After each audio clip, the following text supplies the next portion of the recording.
Hi, I'm Philip Lipp, and I'm president of All West Mortgage Company. Today we're going to go over frequently asked questions about private mortgage insurance.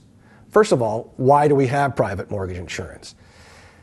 This allows a person to have a small down payment, small meaning maybe just a 3%, 3.5%, or a 5%, or 10% down payment. Those are considered small down payments in the mortgage world.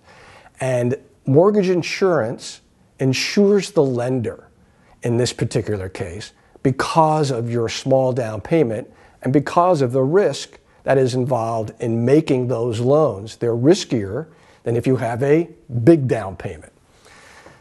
Another frequently asked question is who benefits from having that PMI, private mortgage insurance? Well, it's the lender for whom this benefit is inures to. So when you have a small down payment, that's a risky loan. So at 5% down or 10% down, the lender, if they wind up having to foreclose on this property, for example, you stop making mortgage payments, they may not be able to recoup all of their money when they go to sell that home after a foreclosure. So that mortgage insurance covers their risk of doing these small down payment loans. Now, probably the most important frequently asked question I'm going to give you is a great hint. How do I avoid having to pay mortgage insurance? Because it's always the borrowers who are having to pay for the mortgage insurance. So one good tip is if you're a veteran, VA has a loan, the VA loan, which allows for 0 down payment and has no mortgage insurance. So great veterans benefit. Another way to avoid it, of course, is to pay 20% down payment. Now, not everybody has the 20% down payment.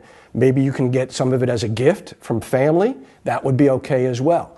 But you would need at least a 20% down payment in order to avoid having to have mortgage insurance on the portion of that first mortgage.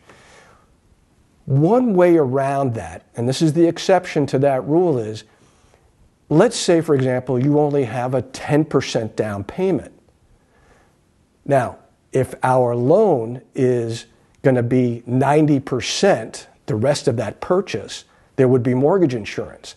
But if we can do 2 loans instead of 1, so the first is at 80% of the purchase, you get another loan, a second mortgage, which is 10% of that purchase amount, plus your 10% down payment. We call that an 80-10-10. That would avoid having to pay mortgage insurance on your first mortgage. The second does not have mortgage insurance on it at all. So those are some good points for you. I appreciate you listening to me. I'm Philip Lipp. Thank you for listening.